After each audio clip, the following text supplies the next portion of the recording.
Hello, you speakers. I'm George. And I'm Javier. All righty, everybody out there. Well, we have a very flavory podcast today, don't we, Javier? That's right, George. Do you have a sweet tooth, George? I absolutely do. You know which one is my favorite dessert? Which one? Brownies, man. Brownies. Yeah. Well, I love brownies. I'm hooked on I miss brownies, brownies. dude. I miss brownies totally. But you know what? I'm here for those of us who don't listen to us in Mexico. We're here in Jalisco, and I enjoy to the max the local dessert, which is jericaya. Love that. I could do that every day. Oh, You ever try that? Have you ever tried that? I yeah. love Yeah, that. That's it is really good. it's Really, really really, good. Okay, really so good. stay tuned, guys. Today we're learning English for foodies. Welcome to another episode of the You Speak English Podcast. Thank you for hitting that play button and subscribing to our podcast channel. Remember, you can download the script for this podcast. The link is in the description box below. All righty. And phrasal verb of the week. Hey, do you know which phrasal verb we use to say that something has been canceled? Well, we use a phrasal verb to call off. Due to the heavy rainstorm, they had to call off the outdoor picnic. Have you ever called anything off, Javier? No, I'm not really good at that. I try not to call off our meetings because I know they're important. But I have been to places where they call off a wedding, or they call off a party. They call off the party, and they forgot to tell us. Somebody got cold feet there. Somebody got cold feet. Don't blame them. Okay, English fun facts. If you guys are still with us and you haven't gotten tired of English pronunciation just yet, you should know that the most difficult tongue twister in the English language is the sixth sheepsick. That's a hard one. Wow, that's a mouthful. Totally. Even for me. What's your favorite tongue twister, George? All right, okay, good. There's one, it's how much wood would a woodchuck chuck if a woodchuck could chuck wood? Yeah, I don't know if I could say that. Yeah, that's I'll try to say it a little bit slower for our audience out there. And Javier, did you know that there are tongue twister competitions out there? There's a thing. Oh, really? Yeah, No yeah. way. They how fast can somebody Actually say say the toughest tongue twisters the fastest. I've heard them Wow. on YouTube and it's whoa, like the way I just said it. No, that's faster. slow. There are people who like what I wouldn't even be able to just like in a blink of an eye, an eye blink. Sorry, you like that. But you blink once and you're gone. Yeah. So I'll say it again. Slower. How much wood would a woodchuck chuck if a woodchuck could chuck wood? Okay, that's slow version. Okay. And All fast right. one. Try to say it fast once. Yeah, guys. Okay, that's How much would a woodchuck chuck if a woodchuck could chuck wood? I think I said it right. All right. You did it, man. All righty. Right. Okay, guys. Now, next section. Say this and not that at work. You could get in trouble if you do it. Okay, so please don't say stay alert and watch your completion times.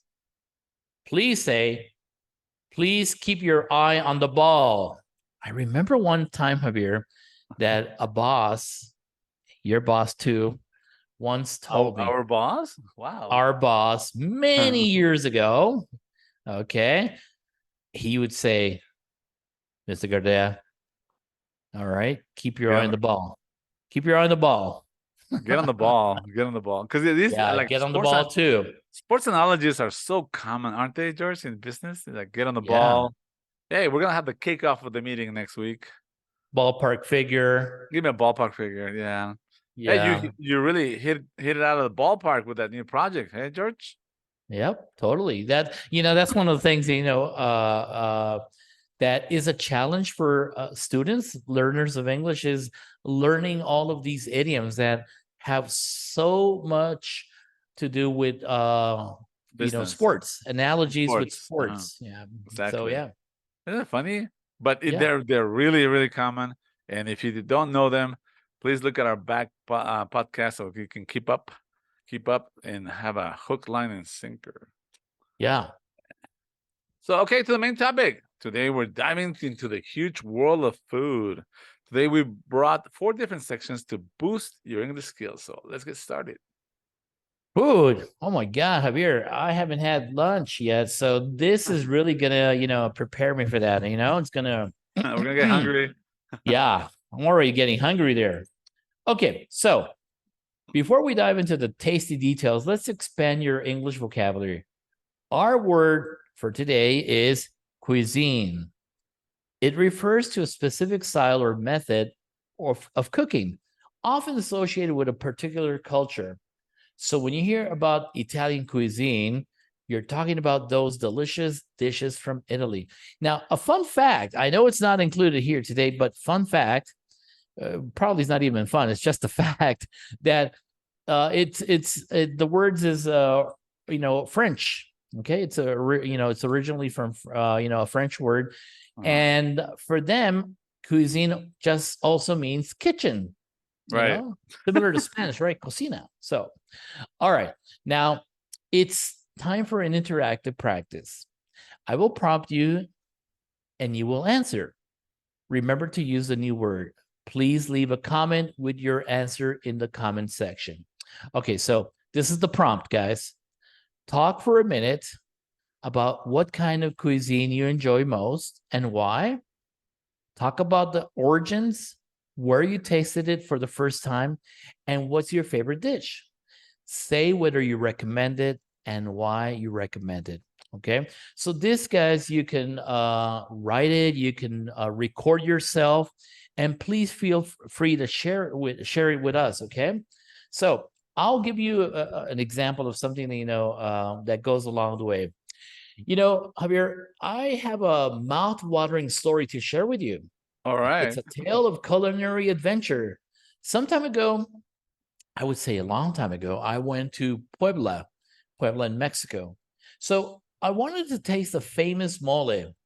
So I ordered the restaurant specialty. I don't remember the name of the restaurant, but I think many restaurants in Puebla are really good at this. Okay, and I ordered the restaurant specialty pollo en mole, a dish famous for its complex blend of flavors. Oh man, I just can't remember right now. The first bite was a revelation.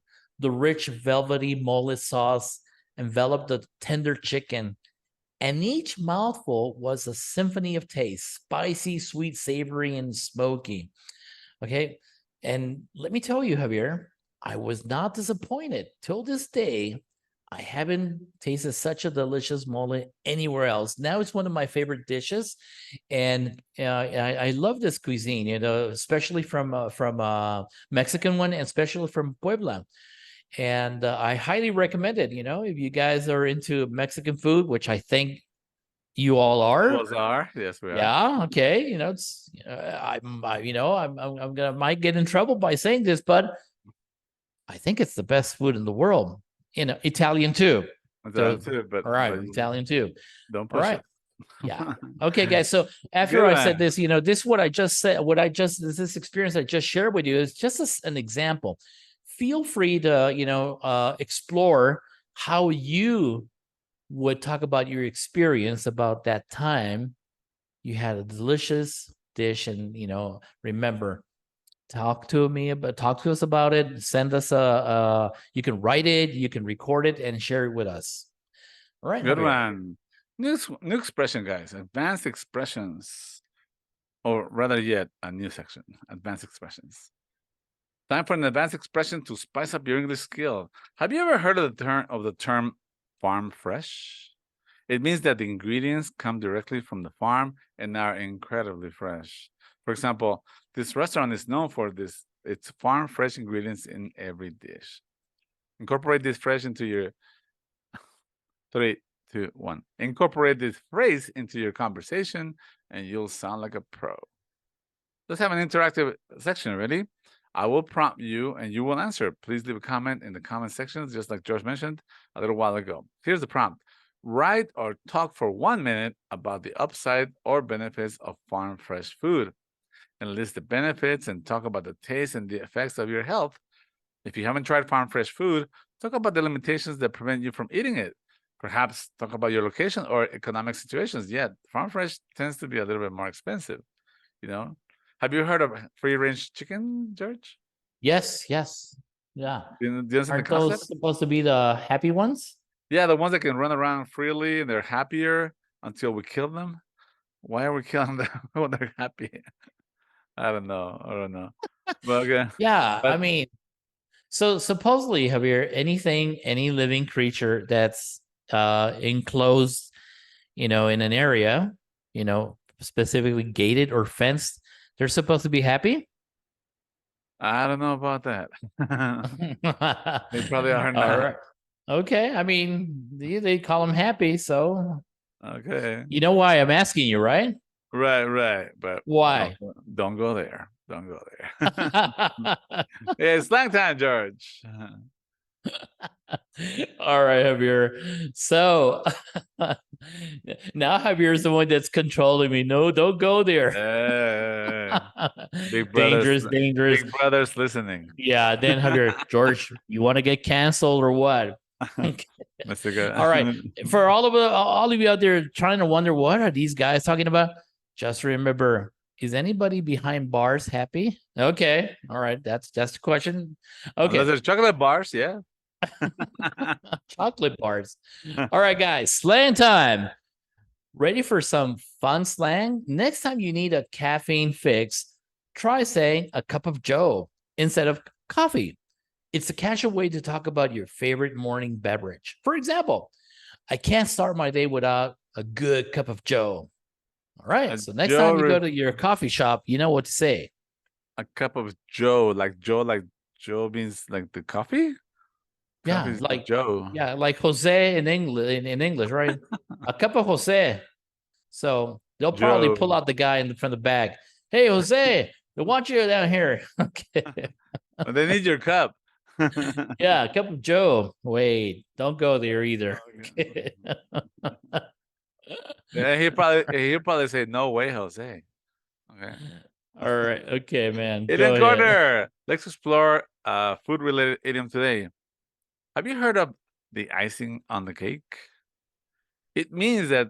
Oh, first of all, what is icing, George? What is icing on the cake? Well, Do you know? icing, I believe it's that frosting, that sugar coat, on Cake, top right? of a cake or donuts, and that's what makes it really delicious, isn't it? Yeah, It's isn't not it? the same Yeah. without, if you're eating a cake, yeah, you got the bread, but for all of us who love sweets, and then have a sweet tooth, imagine you're eating a donut but without any sugar on top of it. It's just bread. But then that's why you need that icing on top of it so it Well, could make it even better. I knew that that's the difference between a muffin and a cupcake. You know that? Mm. A muffin has icing, doesn't have icing, and a cupcake does. But it basically is that. Delicious, isn't it? Isn't that great? Okay, so and the icing on the cake means that something that makes a good situation even better. For instance, getting a promotion was great, but having a supportive team was the icing on the cake. So try using this idiom to add flair to your conversation. All right. Okay.